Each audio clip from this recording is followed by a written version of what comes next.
আর রামিসার বাবা মাকে সান্ত্বনা দেওয়া ছাড়া আমার আসলে কোনো ভাষা নেই। ওনাদেরকে শুধু সান্ত্বনা দিব আর বাচ্চাটার জন্য দোয়া করব, আল্লাহ যাকে তাকে বেহেশত নসিব। কন্যা সন্তানের মায়েদের উদ্দেশ্যে আমার একটা কথাই বলার আছে যে কন্যা সন্তানের মা যারা হয়েছেন তারা কন্যা সন্তানকে খুব টাচে রাখবেন।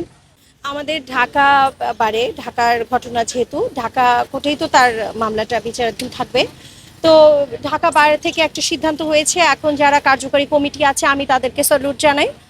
আমাদের সেক্রেটারি নজরুল ভাই আছেন, ওনারা একটা বিবৃতি দিয়েছেন যে ঢাকা বারের কোনো আইনজীবী, মানে আমাদের কোনো আইনজীবী রামিসাকে যে যারা যারা যে বা যারা তাদের পক্ষে কেউ আইনজীবী হিসেবে দাঁড়াবে না।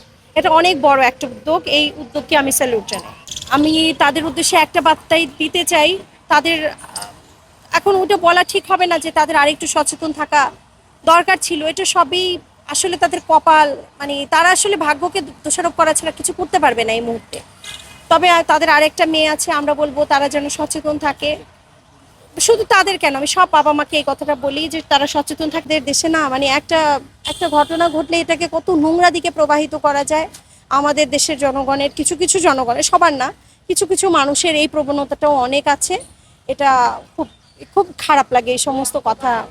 ভালো বাড়ি, ওই যে প্রতিবেশী বাড়ি বলতে তো আসলে এমন না যে ওই যে আমার নিকটাত্মীয় দ্বারাও তো মানুষ সমস্যা পড়ছে, বা এই বাচ্চাটা হচ্ছে না, চাচা ফুপু খালু এই এই ধরনের আত্মীয় স্বজন দ্বারাও কিন্তু এখন। তাহলে আমাদের কন্যা সন্তানদের দোষটা কি বলেন? মানে ওরা কি কন্যা সন্তান হয়ে জন্মেছে এটাই ওদের দোষ? এটা এটা তো ওদের অপরাধ না। এখন কিছু করার নাই। এখন আমার মনে হয় মায়েদেরকে একটু সচেতন বেশি থাকতে হবে, সব সময় চিন্তা করবেন এবং মেয়ের সাথে খুব ফ্রিলি মিশবেন। মেয়ে যাতে আপনাকে কিছু বলতে ভয় না পায়, আনইজি ফিল না করে। মেয়ের সাথে, মেয়ে বলেন ছেলে বলেন, আমার মনে হয় ছেলে মেয়ের সাথে একটু ভালোভাবে ফ্রেন্ডলি রিলেশন রাখবেন, যাতে ছেলে মেয়েরা আপনাকে সব কিছু শেয়ার করে। কারণ ঘটনা কিন্তু, যে কোনো একটা ঘটনা কিন্তু একদিনেই হয় না, এটা কিন্তু একটা সূত্রপাত হয় একটু একটু থেকে। কিন্তু অনেক সময় যে কেউ একটু ধরেছে, আজকে গাল ধরেছে, তো এগুলো থেকেই তো আস্তে আস্তে আস্তে আস্তে একটা দিকে খারাপ দিকে যায়।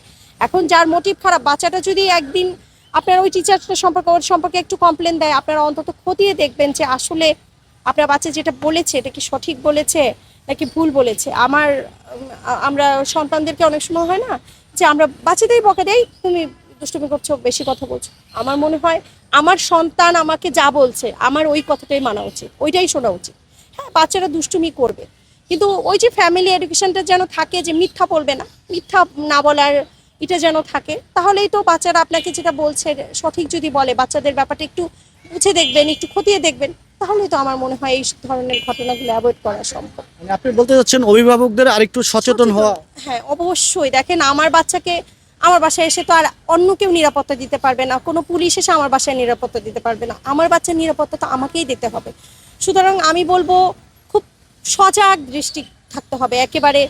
মা বাবা অল্টারনেট করে করে যেন সন্তানদেরকে আমরা মানুষ করার জন্য সময় দিতে পারি। বাচ্চাদের সময় দিতে হবে এবং বাচ্চাদের উপর দৃষ্টি রাখতে হবে, এটাই হলো সর্বোপরি।